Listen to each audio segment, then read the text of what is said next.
Shepard did everything right. More than we could have hoped for. Commander Shepard uncovered the truth. And still, it's not enough. We're at war. No one wants to admit it, but humanity is under attack. But they're sending him to fight Geth. Geth. We both know they're not the real threat. The Reapers are still out there. And it's up to us to stop them. The Council will never trust Cerberus. They'll never accept our help, even after everything humanity has accomplished. But Shepard, they'll follow him. He's a hero, a bloody icon. But he's just one man. If we lose Shepard, humanity might well follow. Then see to it that we don't lose him. To say that Mass Effect 2 is Bioware's most acclaimed game is a massive understatement. Nearly 15 years after its release, both the studio and the Western gaming industry, in terms of RPGs, are trying to meet the standard that Mass Effect 2 set for the entire industry, pushing Bioware and the role-playing genre into a bigger stratosphere of AAA gaming, selling 2 million copies in its first week in comparison to its predecessor that took 6 weeks to sell 1.6 million, as well as being the highest acclaimed game not just out of Bioware and EA, but out of the role-playing genre, tied next to later releases such as Elden Ring, Baldur's Gate 3, and Skyrim. It's easy to see why, as well as understanding why Bioware sees the game as the pillar of how their games are developed today. Beginning development shortly after the release of the first Mass Effect, the goals for the team right off were improving core aspects of the game that were noted as negatives from the previous experience, with the biggest focus being, of course, the combat. Speaking about this focus in the development cycle, lead gameplay designer Christina Norman notes in an interview with Games Radar, quote, "We decided to build shooter combat first, not in priority, but in order. It needed a lot of improvement, and Bioware aren't experts on shooter combat. By focusing on it first, we figured we'd remove a lot of uncertainty about other features. We wanted more satisfying combat, and a big part of that is making weapons more accurate and powerful at level 1. Basically saying, let's take the RPG out of the shooter. We look like a shooter, so that aspect of our combat should play like a shooter." End quote. That decision alone, while making sense in terms of the improvement focus Norman and the team took, would be a notable sign of how Mass Effect 2's development would change the focus of how Bioware would develop their games going forward. Taking 81 calendar days, the RPG systems present within Bioware's production were completely taken out of the picture in order for Mass Effect 2 to have a more satisfying combat system that felt less like the in-between stepping stone of turn-based and real-time combat that was the first Mass Effect, and more like its contemporaries in Gears of War and Uncharted, with ammunition, resource management, and cover shooting becoming the major focus of the combat loop. While Bioware noted at the time there would be those who bemoaned the removal of many of these options in favor of action, Norman felt that these weren't meant to be the focus of the experience, saying, quote, "If you define an RPG as a game where you equip your hero by sifting through an inventory of hundreds of miscellaneous items and spend hours fiddling with numerical statistics, then yes, those things were intentionally removed from the Mass Effect experience for the sequel. For me, however, the best part of role-playing is being the character, and that means never being pulled out of the immersion of the world to be reminded that you're playing a game. In Mass Effect 2, we focused on what we love about RPGs, an awesome sense of exploration, intense combat, a deep and long linear story that's affected by your actions, and rich customization of your armor, weapons, and appearance." End quote. If it sounds like Bioware's focus on action and removal of role-playing aspects was meant to gather a larger casual audience that typically does not play role-playing games in the vein of the original, that's because it was. Norman and the team's goal was pretty clear in that they wanted Mass Effect 2 to stand alongside its contemporaries to gain mass appeal, even if it meant sacrificing aspects and design choices of the original. While at the time, this design choice resulted in the success that Bioware was striving for, it's clear that in the current industry, simplification of role-playing design to cater to a larger audience is seen as a negative, with games such as Fallout 4 and Bioware's own releases, namely Dragon Age the Veilguard, receiving massive criticisms in terms of appealing to the masses in terms of game design. That's the conundrum about Mass Effect 2, one I've noted in reviews before. Despite all of its achievements in game design, character work, soundtrack, and presentation, it's very clearly the AAA transformation of both Bioware and the franchise, with nearly every design decision and choice within the development made to garner a larger audience and greater acclaim. These choices, while understandable, especially considering unlike the first game, Bioware is now under the leadership of Electronic Arts, EA, noted for pushing towards revenue and monetization over quality and value, were also accompanied by the ever-changing culture and leadership of Bioware that would directly affect the series, with notable veterans including Drew Karpyshyn, the lead writer of the first game, leaving the studio during the development of Mass Effect 2. Perhaps the best representation of how Mass Effect 2 changed the series and genre at large would be its introduction, with Cerberus, the Alliance Black Ops organization that went rogue during the events of Mass Effect, now a major focus, with the characters of Miranda Lawson and the enigmatic Elusive Man, played by Martin Sheen, narrating how despite everything Shepard had done in the previous game, it wasn't enough, and that for humanity to truly be ready, Shepard must survive at all costs. This is followed up by the game narrating in silent text the events of the previous game's ending, and that regardless of the choice the player made, the Reaper threat is blamed on the Geth. An investigation into disappearing colonists months later by Shepard and the Normandy crew results in them being attacked by the Collectors, the main antagonists of the game.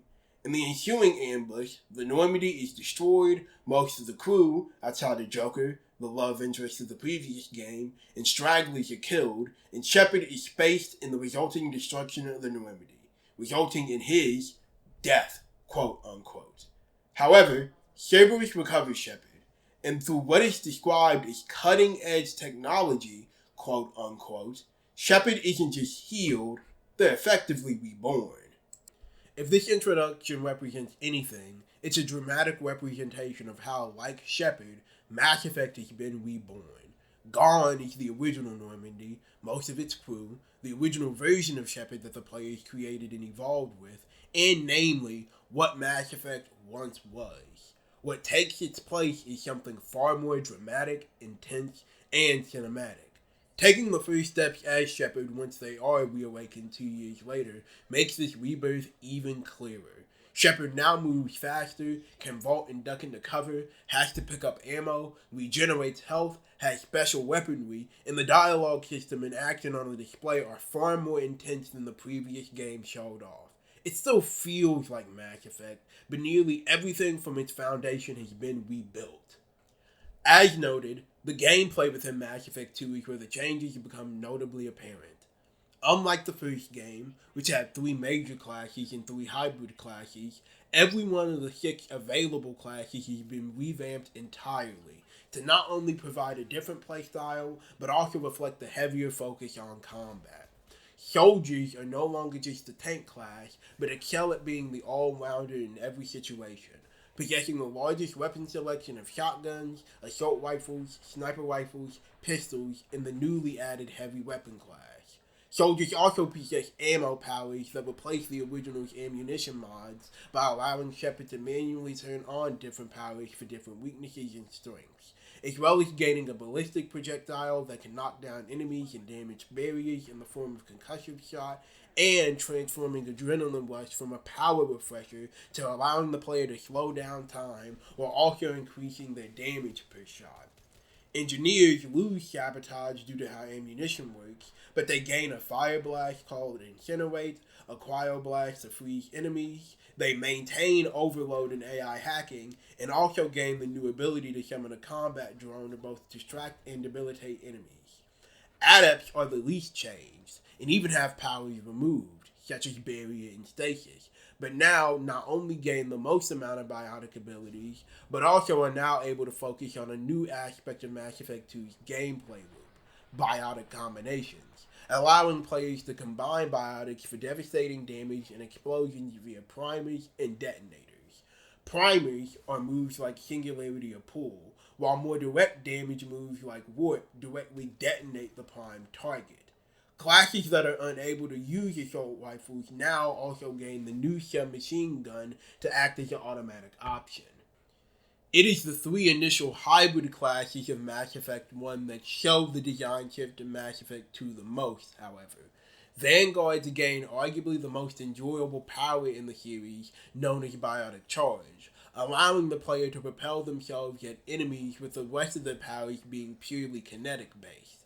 Sentinels gain tech armor, an extra layer of armor that acts as a double shield while also increasing defense, and infiltrators gain a tactical cloak, making them invisible to the naked eye while also slowing down time when aiming through a sniper scope to line up shots.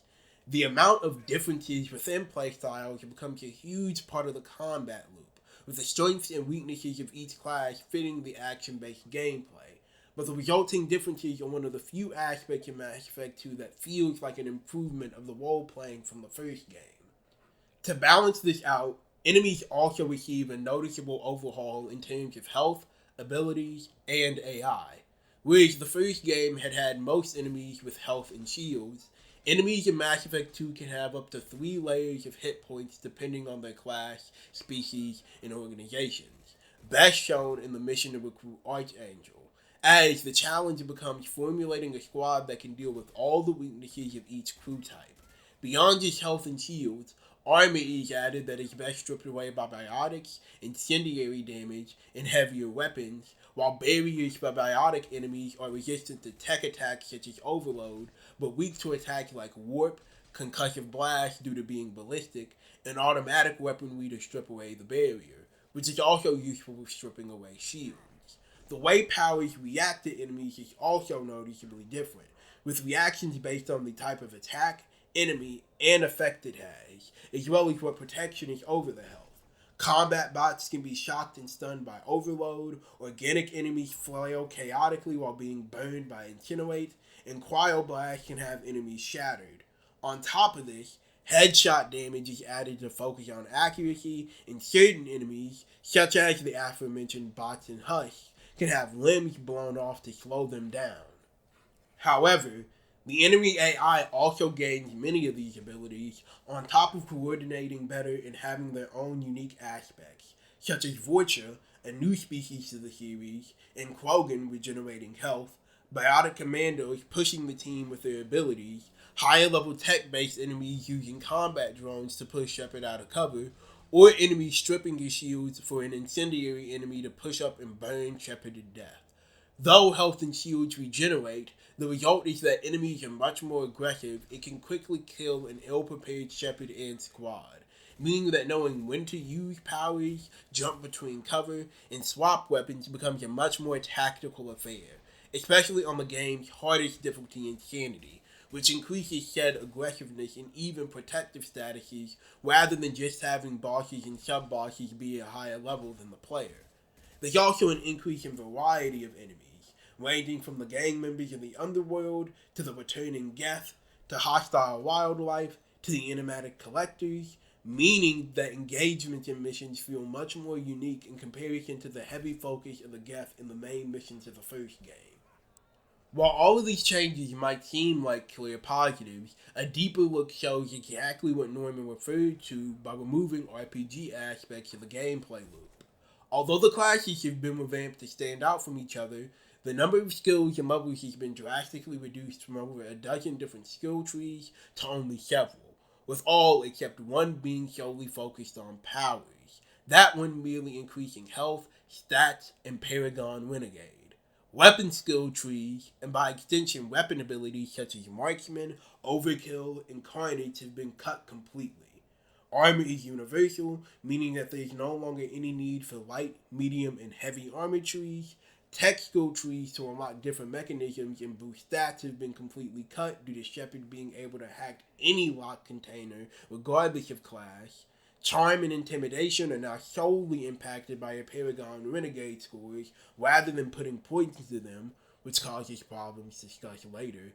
And with regenerating health and squad members being revived using first aid rather than unity, the Spectre tree has been cut as well, with the effectiveness of revives determined by upgrades. With the level cap reduced to 30, skill upgrades cost multiple points depending on their level. For example, leveling up Warp to its second level will require 2 skill points and so on, meaning that there could be multiple levels where the player character is not upgrading or interacting with their skill screen at all to save for that maximum skill level.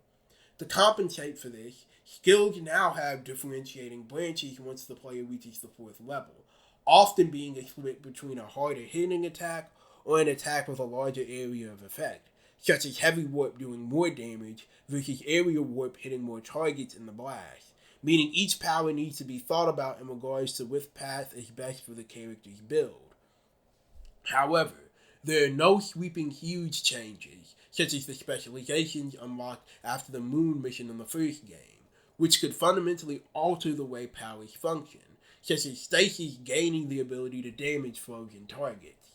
Further compounding this dynamic is the way weapons and armor work specifically. Beyond now using ammunition rather than overheating, each weapon within their class feels notably distinct in their base form rather than mods overriding their properties, such as the Avenger Assault Rifle being fully automatic, while the Vindicator is burst, meaning that the player's choice of weapon will feel more based on performance and feel rather than simply upgrading damage numbers. Again, the trade-off is role-playing and customization, as weapons can no longer be modified or changed outside of directly upgrading the weapon's class damage and stats via resources. This was notable in the original release of the game only having 2 to 3 options between each class, but with the Legendary Edition release adding all of the DLC weapons, each class has multiple unique options. Though, like most DLC around its time, many of the DLC weapons outperform their base game counterparts. As for armor, rather than having different sets of armor with different stats that range from light, medium, and heavy, Shepard can change each piece of his armor from the helmet to the boots at the cost of much less options and pieces, as well as few dedicated, unchangeable armor sets such as the Blood Dragon armor, a reference to Dragon Age, or the Cerberus Operative armor. Again, while this removes the bloat of the original armor system, unless the player is min-maxing their stats, there's little reason to change much within the armor, and simply staying with the starting N7 armor is viable throughout the entire game, making it more of a cosmetic choice rather than a purely tactical one. Squad mates are also changed, yet their changes are arguably the most damaging. Though each squad mate still feels unique, even getting special powers unobtainable by Shepard, on top of the skill amount and levels being reduced, outside of weapons, squad equipment such as armor cannot be changed, merely being aesthetic.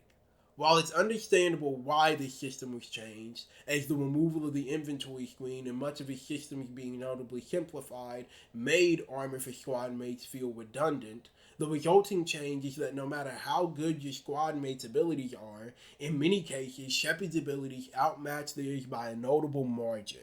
Soldier is a prime example of this imbalance, as although his lack of tech or biotic powers is supposed to be a weakness, his different ammo types, concussive shot, adrenaline rush, his solid health and shield amounts, as well as his massive arsenal make those with decent skill of the shooting mechanics excel without even touching the squad mate powers. There are multiple videos of players only using Shepard via modding that show how much of a one-man army the player can be. As shown, these changes focus on the action and spectacle rather than the role-playing and unique elements that made Mass Effect stand out, and these choices reverberate throughout the rest of Mass Effect 2's design.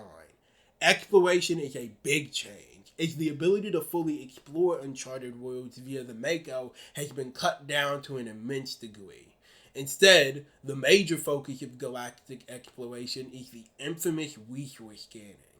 To upgrade Shepard and his crew's weapons, abilities, armor, and the new Normandy SR2, Shepard must allocate multiple different resources from different planets via scanning the planet and shooting down probes to gain resources.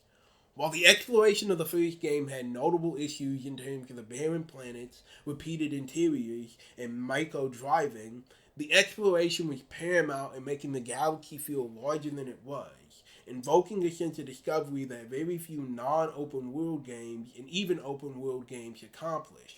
Removing and replacing the system with a boring mining minigame takes away not only the sense of discovery, but also makes the galaxy feel somewhat smaller, even though Shepard is now exploring the terminus systems, an entirely different part of the galaxy that was only discussed in conversations within the first game.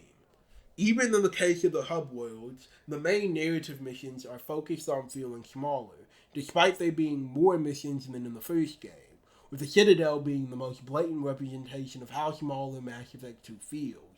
The original depiction of the Citadel was a sprawling space station with different levels that had distinct atmospheres, characters, and quests that changed with each major mission completed, incentivizing the player to not only immerse themselves in the world, but also interact with it directly.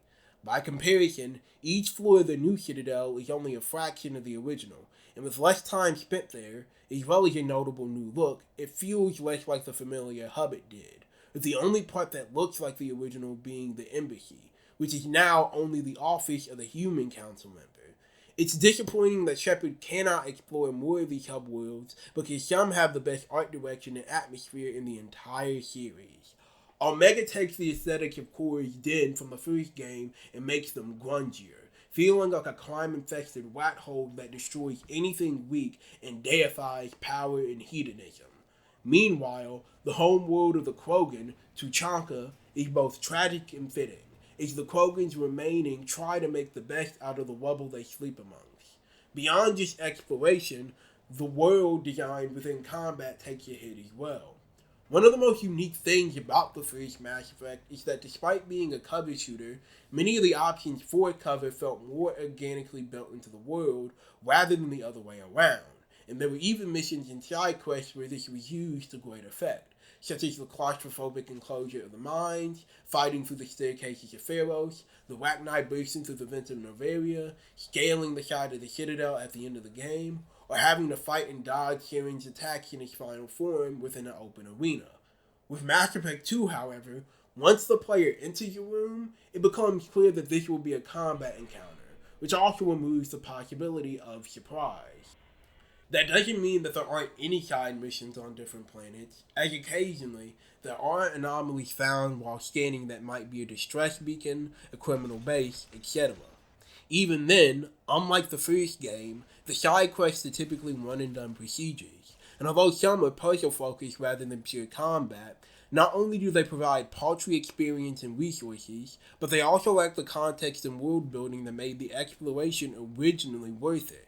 There are no side quests in terms of writing that are on the level of discovering Cerberus, stopping the biotic terrorists, ending a death incursion that could be the start of an invasion, or being trapped by a pirate who plans to nuke you.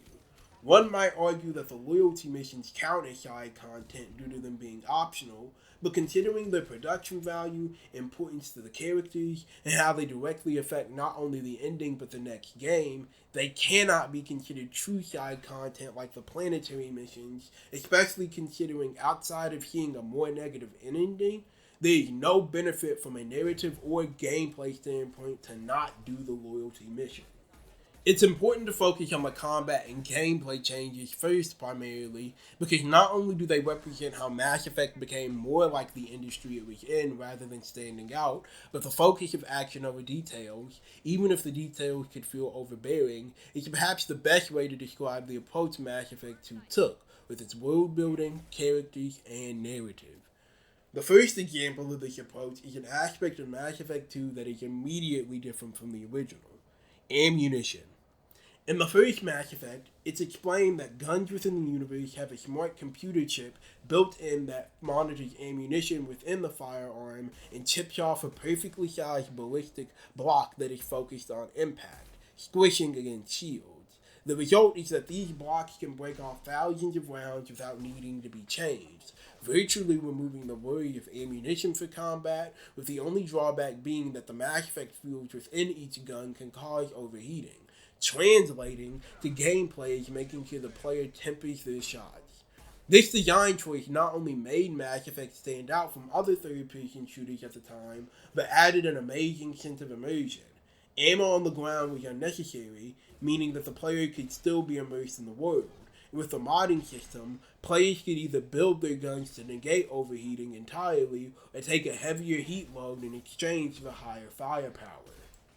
Mass Effect 2 notably changes this in order to balance combat, with the in-universe reason being that ammunition, now referred to as thermal clips, were based on Geth technology, and that within the 2 years that Shepard was being revived, the entire galaxy decided to adopt this weapon change, as the thermal clip system supposedly makes guns stronger, as well as being better for the shorter engagements. However, when Shepard wakes up and picks up an empty pistol, they immediately note that it doesn't have a thermal clip. This simple line brings about numerous questions in world building. How is it that the entire galaxy was able to adapt to this? How does Shepard even know what a thermal clip is? More notably, later on, how is it possible to find thermal clips in locations that have been abandoned for years or are completely uncharted? These questions might seem like nitpicking. When following up a game that had nearly every part of its technology and world building explained and cohesive, it not only feels jarring, but also feels like a notable different direction in terms of writing. The rest of the prologue does not alleviate these issues as well. As Shepard awakes amidst the facility Project Lazarus, the project to revive him, is being attacked by rogue mechs, he meets up with Cerberus operatives Jacob and Wilson to find Miranda Lawson, head of the project and right hand to the enigmatic Elusive Man, only for Miranda to gun down Wilson once she sees him. Although she explains that he was responsible for the mechs, the reason, nor proof of this betrayal is shown, and Shepard merely believes this operative of a terrorist organization and journeys with her and Jacob to see the Elusive Man. Compare this entire introduction to the first section of the previous game, where Shepard not only interacted with numerous crew members, but also got a good detailed feel of the galaxy before landing on Eden Prime. It's clear that whereas the first Mass Effect wanted the player to grasp an understanding of the world directly through the dialogue, character dynamics, and plot presented, Mass Effect 2 focuses on spectacle and intensity to get the player into the game's story. This focus on the action and spectacle of the narrative is not inherently negative. Beyond just looking graphically better than its predecessor, Mass Effect 2's cinematography and art direction are absolutely stunning. Led by Armando Troisi, who stepped up from being a part of the cinematic design of the first game to being the lead cinematic designer this time around, Mass Effect 2's look emulates its film inspirations greater than before, leading to some of the most beautifully constructed shots in any video game, let alone role-playing game. Jack in the bowels of the Normandy's cargo hold, obscured by shadows, Garrus's inner darkness and turmoil perfectly represented through the use of lighting, the much more energetic ship combat that is shown, Thane's entrance, etc. Everything, from the use of lighting to improved animations, to the stronger sense of camera direction, puts Mass Effect 2 on an entirely higher pedestal in comparison to other role-playing games around its time, and even now in terms of visuals. Music and sound design are also notably improved, with the sound direction from Jack Wall taking a notably darker tone to reflect the darker and edgier tone of the world Shepard explores and fights through, while also being far more symphonic in terms of the compositions. Standout tracks such as Suicide Mission managed to perfectly represent the stakes of Shepard's mission, what they could lose, and the ultimate triumph, while character tracks like Elusive Man represent the mysterious yet advanced nature of the character, almost as if he's somehow both human and deity. The original theme of Mass Effect and its motif do reappear, but in a lower octave and tone, representing the change in direction the sequel is taking.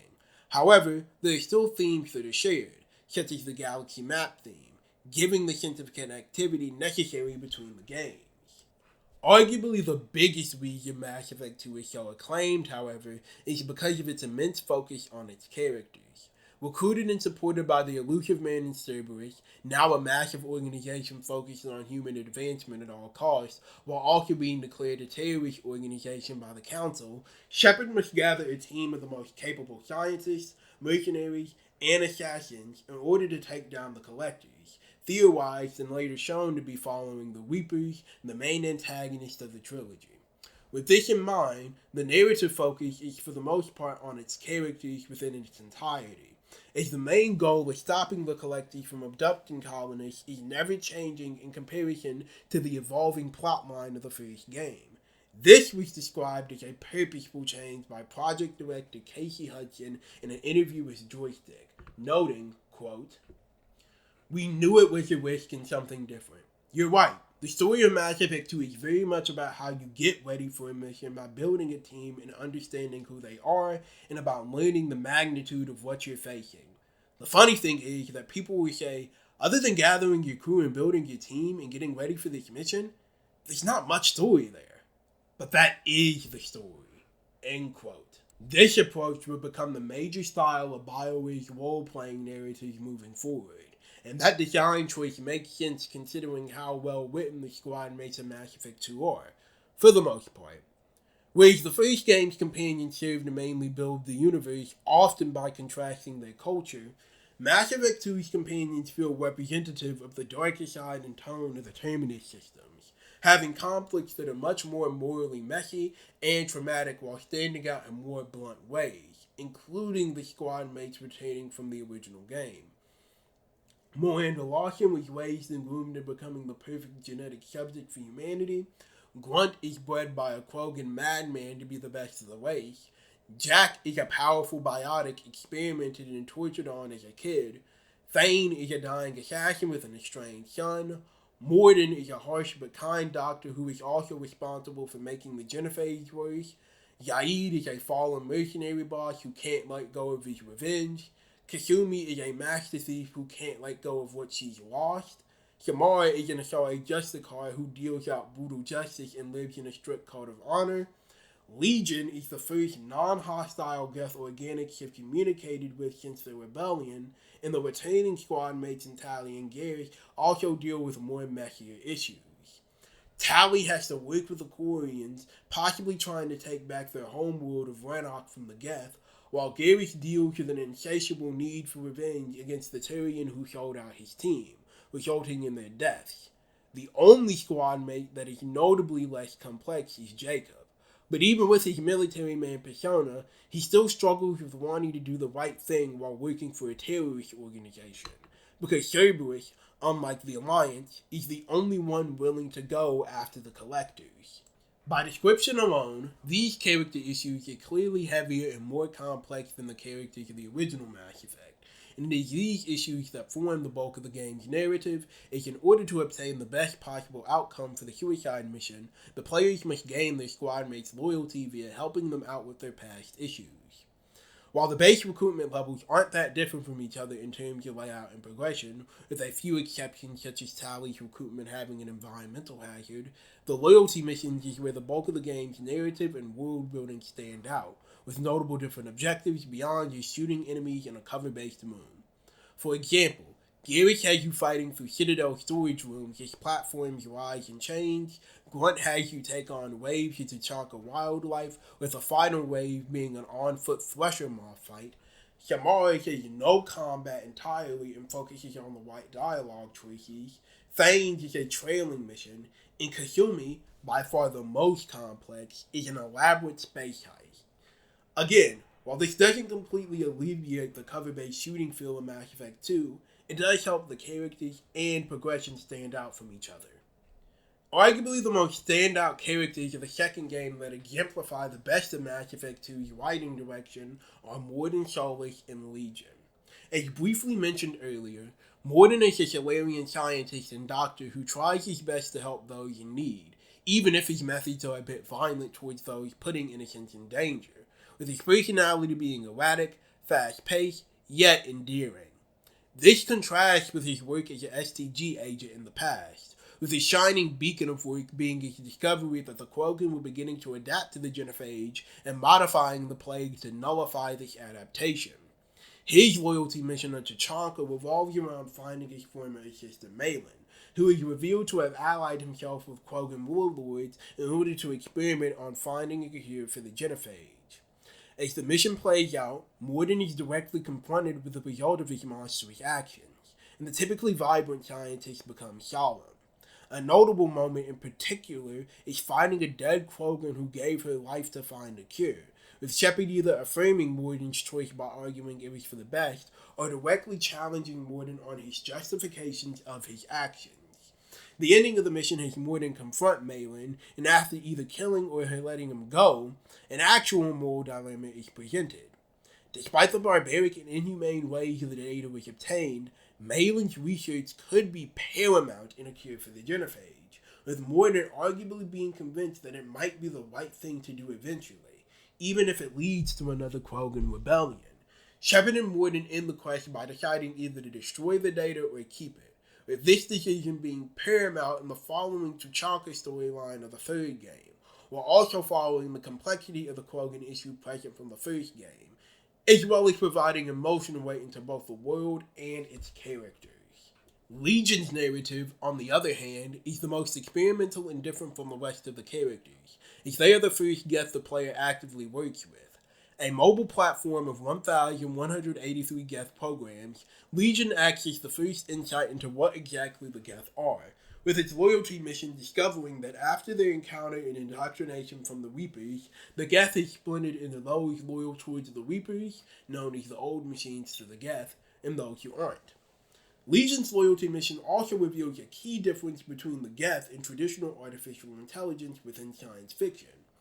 Whereas other AIs often wish for individuality and to mimic organic life, Legion makes it clear through its dialogue that the Geth ultimately wish to be a hive mind, becoming one singular entity in comparison to the individuality of organic life.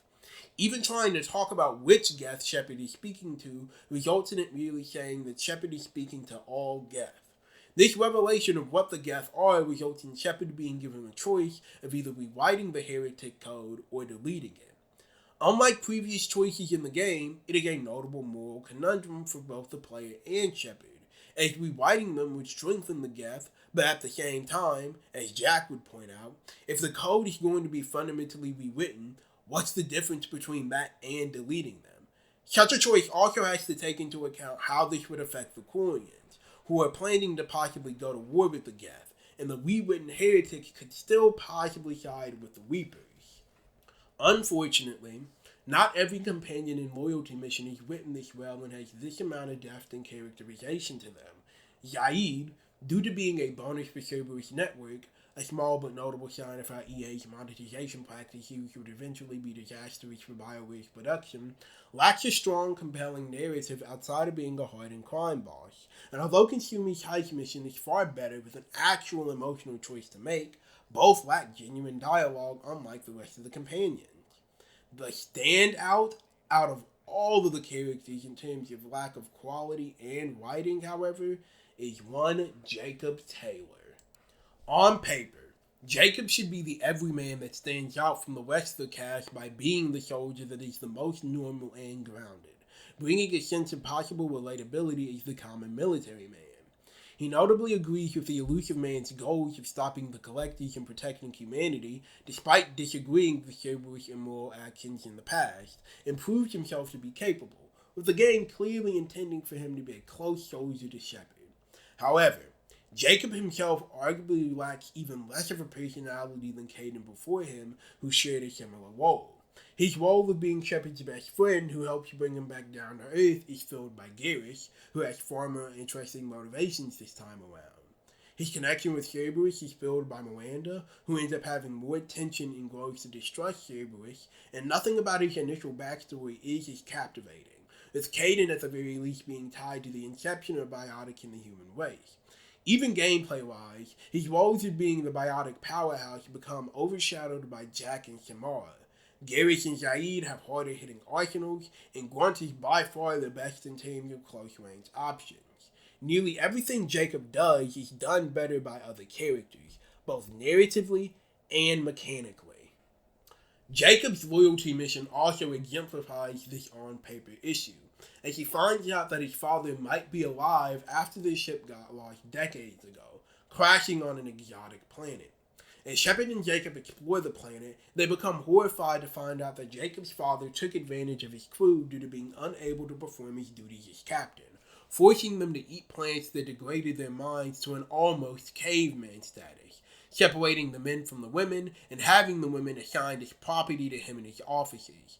It is immensely horrifying. However, nothing about who Jacob is or his relationship with his father is explored. In fact, if Jacob was removed from this mission entirely, not much would change about the plot or even its outcome at all. Shepard's choice of what to do with Ronald Taylor does not have the same level of impact on Jacob in comparison to helping Jack with her trauma, or Miranda's relation to her sister, or any of the other characters who deal with childhood issues in the game. It is also the least mechanically engaging as well, with Shepard and the crew fighting normal enemies and mechs, unlike Grunt, for example, dealing with the T'Chaka wildlife and Thresher Maw. Beyond all the narrative and mechanical issues, it's also notably clear that Jacob and his loyalty mission play into harmful stereotypes of black men and characters.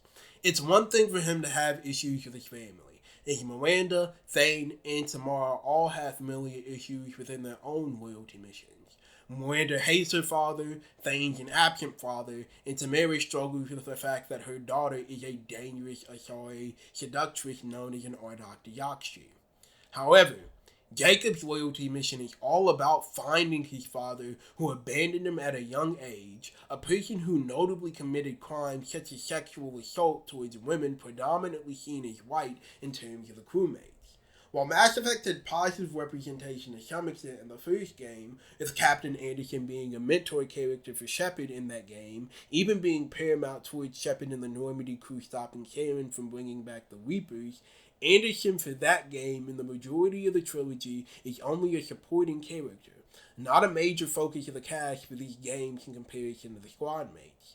Such use of these characters doesn't mean that Bioware nor the writing team are inherently racist or bigoted, but that they unintentionally had Jacob in particular exemplify key aspects of why black characters in science fiction suffer in terms of writing and representation.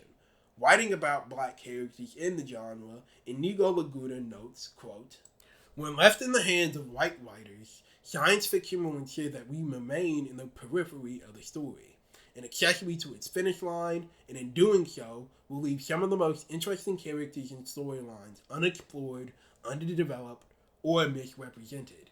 Considering how Jacob ends up in the third game, especially if romanced, this quote continues to ring true for the black representation within the trilogy.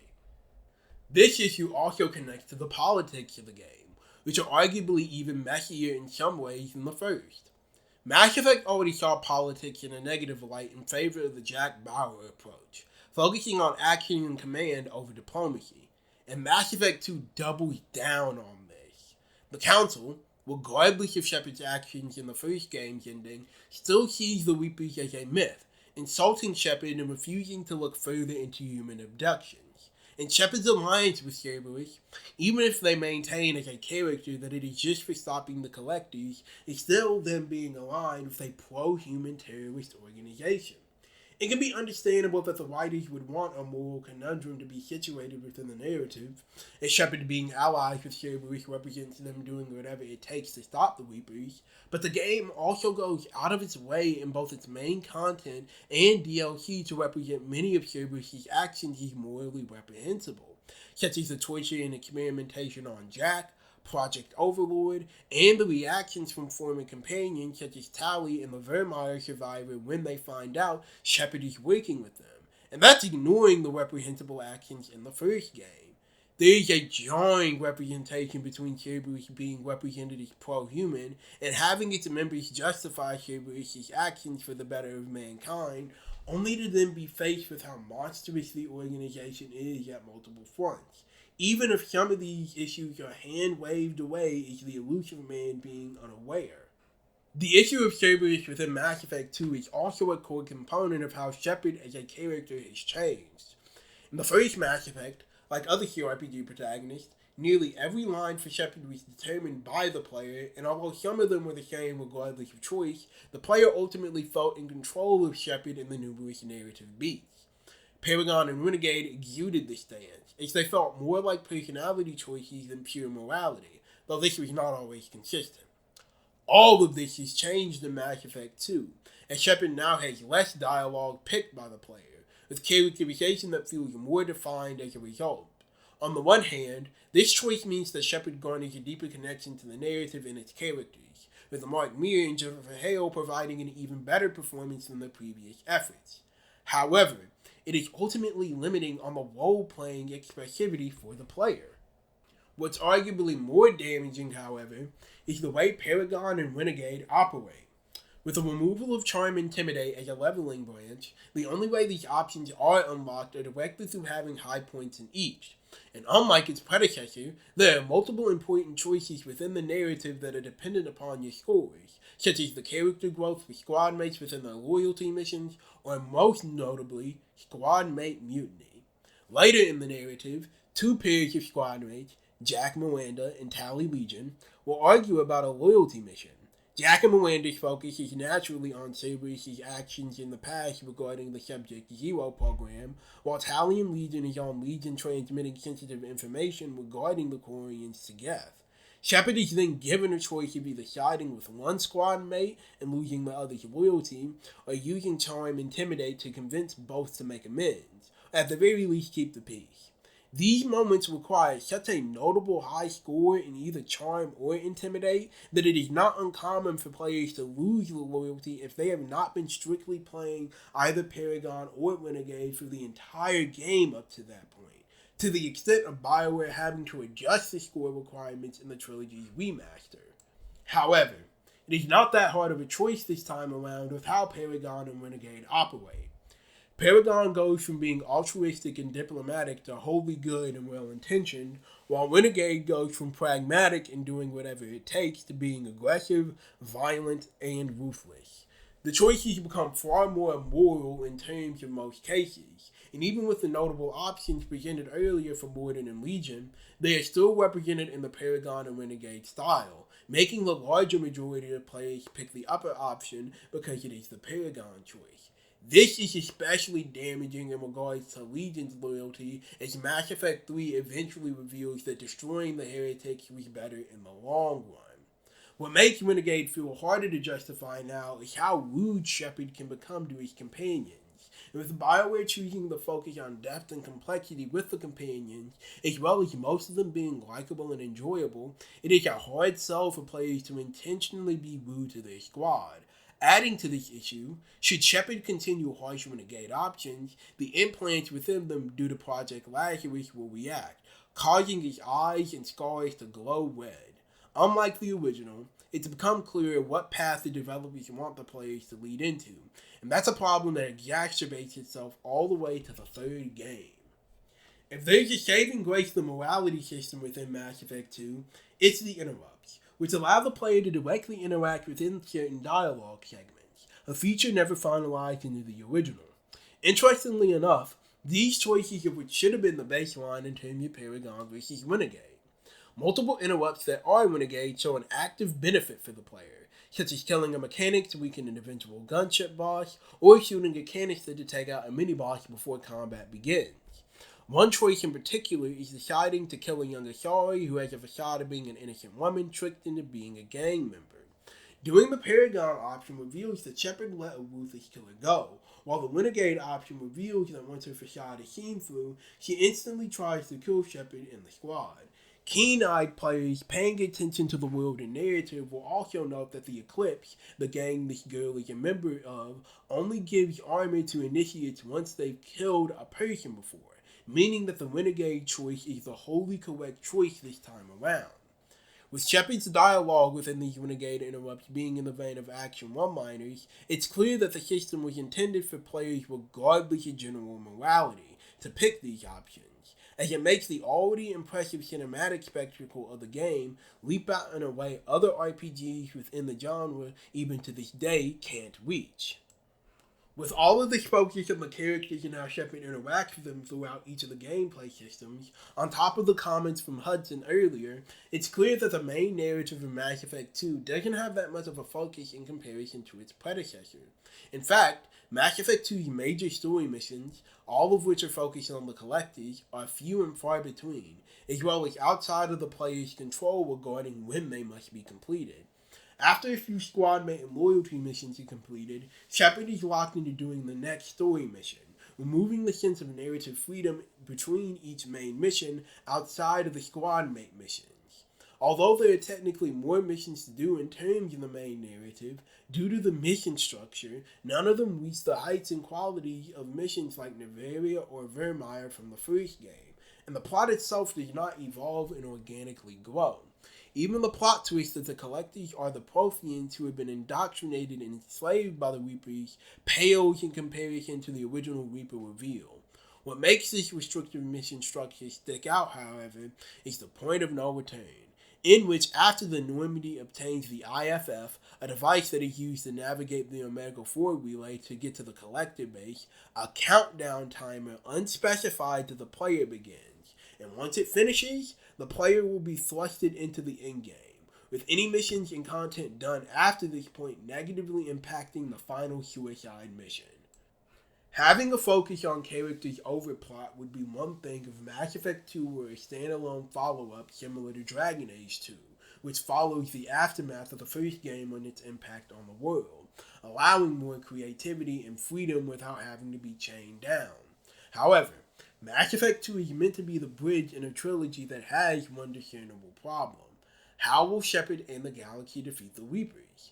The answer not only does not come in this game, but is largely ignored. Plot-wise, Mass Effect 2's smaller focus on the Collectors and squad mates means that much of the narrative beats present in the first Mass Effect are ignored. Shepard finds out nothing new about the Reapers and how to possibly beat them, nor do they manage to prepare and unite the Galaxy for an eventual war with the Reapers. In fact, it's arguable that these aspects of preparation are downgraded, such as the Council once again believing that the Reapers are a myth, the Cypher and Ilos being effectively forgotten, as well as any concrete information on the Protheans and civilizations before them outside of being enslaved by the Reapers.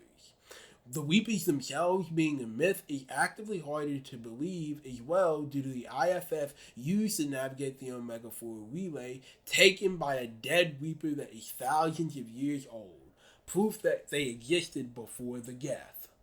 All of these narrative strengths and weaknesses come to a head in arguably the most defining finale of any Bioware game, the suicide mission.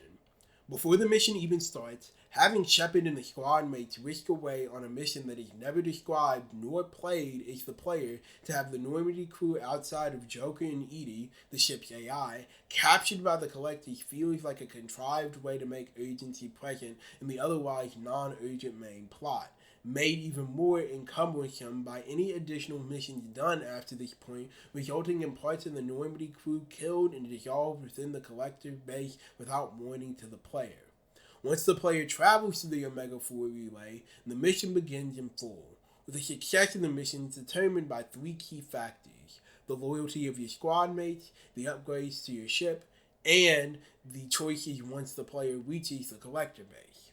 Unlike the first game, Mass Effect 2's finale can have multiple squad mates permanently killed if the player is not prepared for the mission, with some possibly killed before the player reaches the base with inadequate ship preparation. Once landed, the surviving squad mates band together to facilitate a plan to rescue the remaining crew and destroy the base, resulting in Shepard having to pick a squad leader for diversion, as well as a tech and biotic specialist in order to get past collected defenses. These choices aren't necessarily hard to make, as for example, the tech specialists are pretty clearly meant to be Tali, Legion, or Kasumi, Legion himself being literally tech. However, the wrong choices will ensure the death of squad mates as well as lack of loyalty. Even with knowing the right choices have been picked, the game's cinematography, score, and voice acting do an incredible job of expressing the stress and anxiety the mission brings upon both the player and Shepard. Arguably the hardest choice in terms of the mission comes from after the player begins their final push towards the center of the base, as it is the one least telegraphed. Once the player finds the rest of the crew and determines whether or not to send a squad mate to escort them, again, an easy choice, the player must choose who will defend the line as Shepard and two other squad mates venture further down. While it can be frustrating to know that a possible wrong choice will result in the defensive line losing members, again, the game challenges the player's knowledge of his squad, their strengths, and weaknesses to make the right choice as Shepard. Though this mission can simply be looked up to garner the right decisions, it is at the very least a great way for the game to challenge the player not just mechanically, but narratively as well, using the connection, bond, and camaraderie with the rest of the crew to survive and defeat the collectors. Shepard themselves can actually die in this mission if the rest of the team dies, resulting in this character being unable to be imported into Mass Effect 3. However, it was noted that this mission also exuded the game's weaknesses, and no more does that become apparent than in the big reveal that the reason why the collectors were abducting humans was to create a human Reaper, its unfinished shell becoming the final boss of the game. Beyond the fact that the boss fight is an awkward fight of switching platforms, fighting enemy mobs, and dodging beams from the Reaper, the idea of a human Reaper goes against the idea that was presented in the first game about the Reapers, that being that they viewed organic life as a genetic mistake, an accident. It could be argued that humanity becoming central in defeating a Reaper caused their focus upon the species, but as noted earlier, Sovereign was not the first possible Reaper to be defeated, and like many of the questions for Mass Effect 2 regarding the Reapers, the player is never given an answer beyond the pure plot twist within the narrative.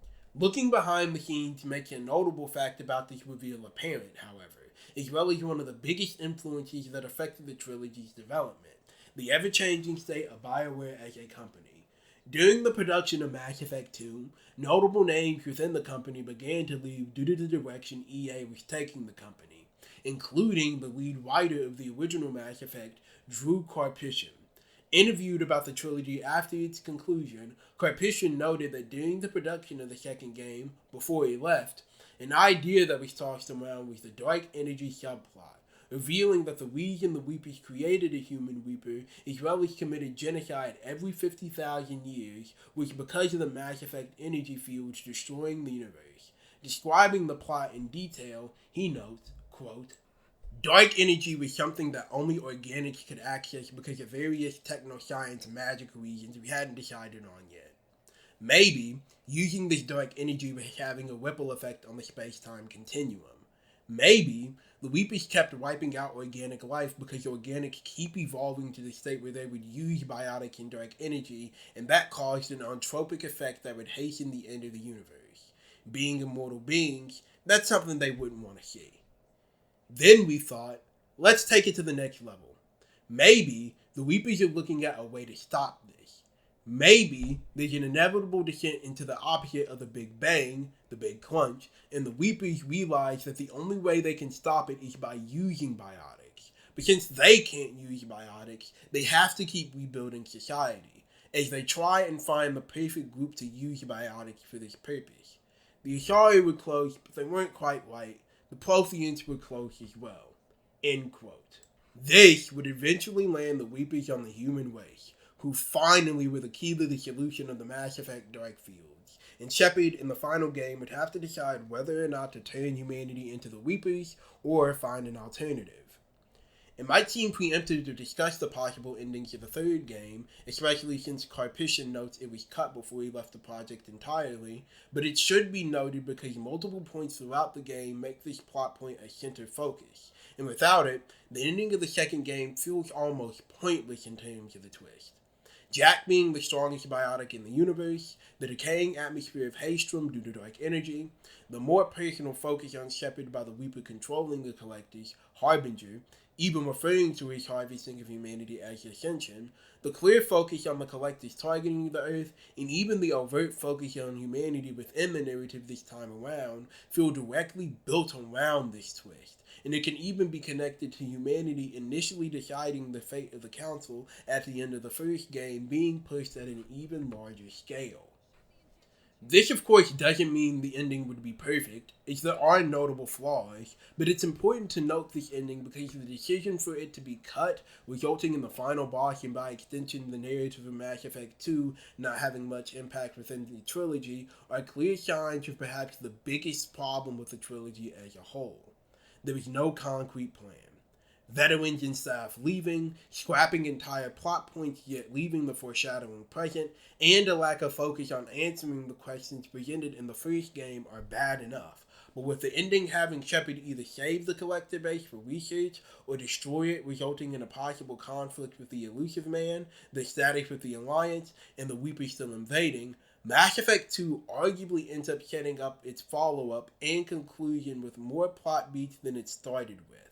Mass Effect 3 has a lot of problems narratively, but it's hard to blame it solely on it when so many of its narrative problems are due to how flawed and messy Mass Effect 2 is as a follow-up to the first game in terms of its main narrative. That doesn't mean the ending of the game, nor Mass Effect 2 in whole, is a complete failure. It's the overall focus on the characters, presentation, and cinematic production are firing at the highest cylinders, with Bioware saving the best for last with the game's ending. His Harbinger threatens Shepard over the main theme of the game, suicide mission, and Shepard escapes for what comes next, provided they didn't die in the mission. If anything, the suicide mission is the ethos of Mass Effect 2 as an experience. Bold, character-focused, and grand in spectacle, yet lacking the fine details that made the original stand out as a masterclass in role-playing. Whereas the original Mass Effect only had 2 downloadable content packages in Bring Down the Sky and Pinnacle Station, the latter trapped on the Xbox 360 and PC releases due to corrupted source code, though fans of the series have managed to restore it for its Legendary Edition on Steam. Mass Effect 2 has multiple batches of content, ranging from multiple weapons and armor, to Kasumi and Cited, to full-on narrative packs that expanded the galaxy and felt reminiscent in scope and links to the missions of the first game. It's very clear from the substantial amount of content how EA, infamous for their monetization to the point of garnering national coverage and government responses later on with releases such as Star Wars Battlefront 2 2017, were affecting Bioware as a company. While the Legendary Edition of the trilogy adds this content to the games, bringing a fuller experience, it can be understood why these criticisms were thrown at Bioware and EA, is even though many of these DLC packs were substantial and well made, there was a fear that it would set a precedent for pricing of DLC similar to the infamous horse armor from Oblivion, a fear that eventually came true with how Mass Effect 3's content was handled. Regardless of how eventually they were bundled, it does have to be noted how similar to a lot of the issues that Bioware had in recent years, many of them became apparent in Mass Effect 2. That being said, the content provided in terms of missions has a sense of variety as well as integrating different mechanics and ideas missing in the original release. The first DLC pack, Firewalker, is a prime example, as it adds vehicular exploration via the Hammerhead, a floating tank that is more mobile and aerodynamic in comparison to the Mako, but lacking the immense firepower and defense. While the novelty is initially enjoyable, the short, brief length and frustratingly low health pool of the vehicle can make these missions a hassle, especially in terms of the lackluster rewards provided. However, they do manage to be a different experience from the rest of the game. Overlord is the first full narrative expansion pack for Mass Effect 2, combining the Hammerhead exploration with a tense, horror-inspired mission of Shepard and his squad trying to stop a Cerberus experiment on the Geth network gone wrong.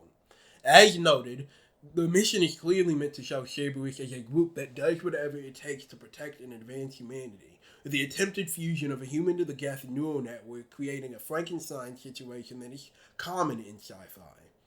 Where the narrative becomes both tragic and immensely dated is the reveal that the subject of Project Overlord fused with the network is David Archer, an autistic mathematical savant that is cruelly experimented on by his brother Gavin, with Shepard choosing to either leave David to his brother to continue the experimentation or save him and bring him to the Alliance for recovery. While it's clear that the game intends for you to feel sympathy for David and hatred for Gavin, David is an unfortunate example of mishandled autistic representation that was rampant in popular culture during the time. Discussing the harmful issues of the trope, Jeff Owens notes how the trope can cause notable misinformation, unrealistic expectations of autistic people, oversimplification of diversity within those who are autistic, and, quote, discourage people from seeking a diagnosis. Some people may be hesitant to seek a diagnosis of autism because they fear being labeled as a savant and having unrealistic expectations placed on them. This can prevent people from getting the support and services they need. End quote. Adding to this critique around the re-release of the trilogy, writer M. Wesley Alvey of Vice notes how, quote, "What happens to David Archer is a viscerally accurate portrayal of the real-life abuse that many autistic people experience, stripped of any context and lacking the simple option for a full-throated condemnation," end quote. Gavin's abuse of David and its representation of David as the savant removes all agency from David as a character, making him less of a character and more as a prop to bring about the messy themes of Cerberus' monstrosity, with the elusive man disagreeing with Shepard's actions of taking David away, even if he understands Gavin went too far. As noted in the previous review, Mass Effect as a series, despite its progressive stances and many actions, also reflects much of the retrospective problematic aspects of both culture and media at the time, with Overlord perhaps being the most notable example of this within Mass Effect 2. Leia the Shadow Broker, however, manages to avoid these issues and ends up being the best DLC of the game, focused on going against the enigmatic Shadow Broker with former squadmate Liara T'Soni. Liara can actually be interacted with prior to the DLC, as she helps Shepard and Ilium to find Samara and Thane. Similar to Garrus, however, whose personality is changed to be darker via becoming a rogue vigilante, Liara changes from being a shy and introverted archaeologist to a hardened information broker hell-bent on hunting down the Shadow Broker for her friend Farron, who is captured by the broker. Taking place on Ilium and the Shadow Broker's large dreadnought, the focus of the gameplay and narrative takes multiple different approaches similar to the DLC preceding it, starting out as a detective investigation with a fellow Asari Spectre before she betrays Shepard and Liara in allegiance with a broker. From fighting through an exploding trade center, to a flying car highway chase, to a hostage situation and boss fight with the Spectre, the cinematic set pieces and spectacle are at their highest with this DLC. By far, the most standout part of the content is the second half, as Liara and Shepard storm the Shadow Broker's ship in the middle of a chaotic storm, fighting enemies while trying not to be hit by lightning, infiltrating the base, and fighting the Shadow Broker himself, a behemoth of an alien with the best boss fight in the entire game. Narratively speaking, while Leia the Shadow Broker is interesting on its own, with Liara's obsession becoming an apparent negative, it is clear that the best way to experience the expansion is by romancing her. Romance in Mass Effect 2, while improved from its predecessor by allowing nearly every companion except Grunt, Legion, Kasumi, Morden, and Zaid to be romanced, still suffers from lacking direct integration into the plot. Due to the structure of the loyalty missions and pacing of the main plot, once a character is romanced, their content is effectively ended, with little reflection in dialogue after the romance, with a few exceptions of a possible suicide mission death. Liara's romance, had it been initiated in the first game, stands out in terms of writing precisely because of Leia the Shadow Broker, as it turns the narrative of the DLC from Shepard trying to help Liara to emotional and romantic tension no other romance experiences in the entire trilogy. Liara's frustration and grief at Shepard's death, as well as how her focus on the Shadow Broker is straining their reconnection, make the relationship feel fleshed out and representative of how both of them have changed, culminating in their romance blossoming again in the DLC's ending. In many ways, Leia the Shadow Broker would help set the stage for how romances in the next game, and even other Bioware games, would progress in the future. Unfortunately, Arrival is not a high note for Mass Effect 2 to end on, though unlike the base plot, Arrival actually focuses on the active Reaper threat of the trilogy, with Shepard discovering that the Reapers will be arriving in a system within 2 days unless Shepard destroys the mass relay at the cost of possibly killing an entire system of Batarians.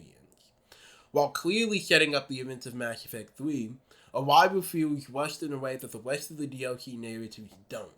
While it does a great job of building the somber and brutal tone for Mass Effect 3, with the decision to destroy the system with the result being the death of countless Batarians impossible to change, regardless of what Shepard does, the handling of the narrative, like a lot of Mass Effect 2 storytelling, is focused predominantly on the drama of the situation, not the details.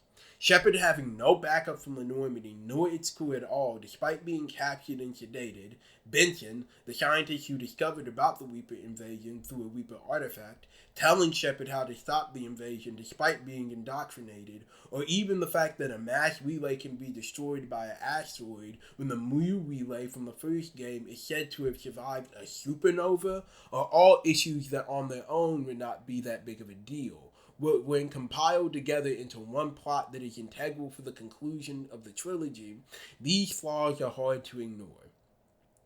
Beyond just these narrative flaws, however, Arrival continually permeates the dehumanization of the Batarians already present up to this point in the narrative.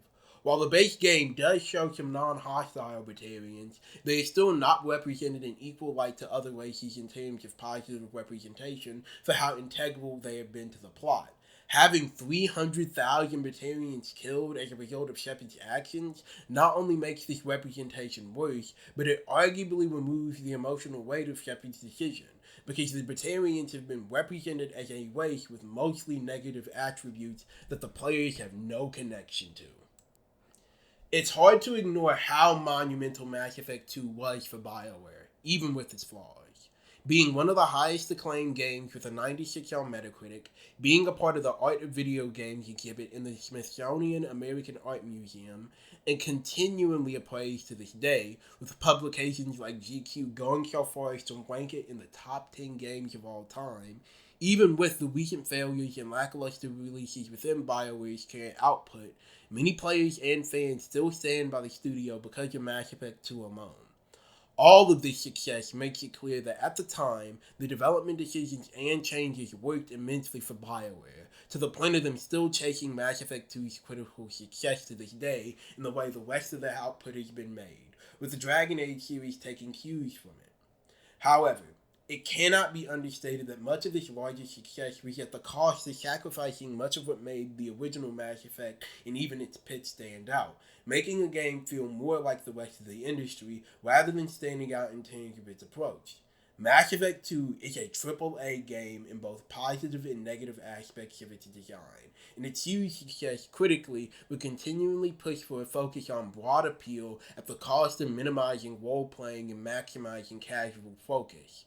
Perhaps most damaging in terms of the trilogy itself is that for all the incredible things Mass Effect 2 accomplished, its lack of pushing the narrative further would mean that Mass Effect 3 would need to be a monumental conclusion for the trilogy. Yet with EA's influence growing and more veteran developers leaving, the writing was on the wall that, like Shepard and crew, ending this trilogy would be a suicide mission, one that would change BioWare forever. Once again, I would like to say thank you for continuing to watch my videos. My first video on Mass Effect was way more successful than I thought it would be. So as always, I hope you enjoy the videos. As expected, the next video will be on Mass Effect 3. That's going to be my longest video so far because as a conclusion to that trilogy, I have a lot to say about that game. But as always, if you liked the video, please leave a like, please comment on what you liked. As always, please let me know what you would like improved, share, subscribe, and I can't wait to see you guys for the next video on the conclusion of Mass Effect as a trilogy. Thank you all, and have a wonderful day.